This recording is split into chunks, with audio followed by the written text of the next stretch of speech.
Hello friends, welcome to ராசி kitchen. இன்றைக்கி நம்ம என்ன பார்க்கலாமா, மண்பானை மீன் குழம்பு. மண்பானையில் எப்படி மீன் குழம்பு செய்யலான்னு வாங்க பார்க்கலாம். ஒரு மண் பாத்திரத்தை அடுப்பில் வச்சு நல்லா தண்ணி இல்லாமல் தண்ணி இல்லாமல் சூடு பண்ணி வச்சுக்கிடணும். மீன் குழம்புக்கு தேவையான மசாலா, புளி, தேங்காய், மீன், வெங்காயம், தக்காளி எல்லாம் கட் பண்ணி வச்சுருக்கு. இப்போ வந்து தண்ணி நல்ல அடுப்பில் பாத்திரம் சூடானோடனே, மண்பானை சூடானோடனே கொஞ்சம் நல்லெண்ணெய் ஊற்றுங்க. நல்லெண்ணெய் ஊற்றி நல்ல சூடு வந்தோடனே வெந்தயம் போடணும். தாளிசத்துக்கு தேவையான வெந்தயம். மீன் குழம்புக்கு வெந்தயம் போட்டால் தான் நல்ல ஸ்மெல் நல்லாயிருக்கும். அப்புறம் வந்து நல்லெண்ணெய் ஊற்றுனீங்கன்னா மீன் குழம்பு நல்ல டேஸ்ட்டாகவும் இருக்கும்.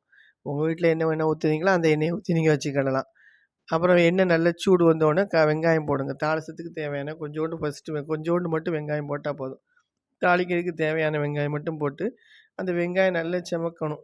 செவந்து வர்றது வரைக்கும் நல்லா நம்ம டேரெக்டாக கிண்டி விட்டுக்கிட்டே இருக்கணும். அப்புறம் அந்த வெங்காயம் செவந்து வந்தோடனே 2 கருவேப்பில் போடணும்.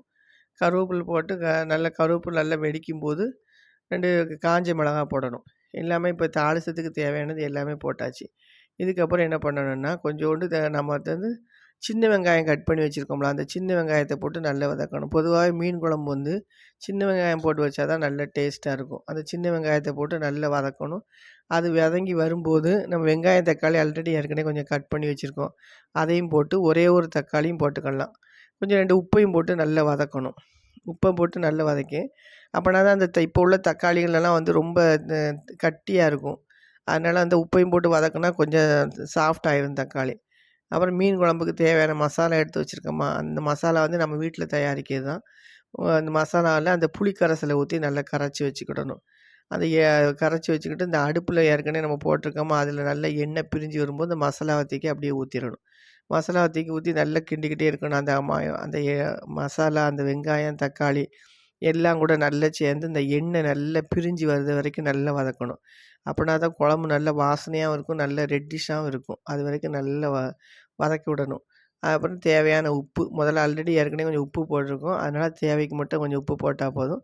2 பச்சை மிளகாய் போட்டு அப்புறம் தேங்காய் ஊற்றி எல்லாத்தையும் நல்லா ஒன்றா கிண்டி விட்டுட்டு அப்புறம் கழுவி வச்சுருக்க மீனை போடணும். நான் இப்போ வந்து வஞ்சர மீன் தான் போடுவேன்.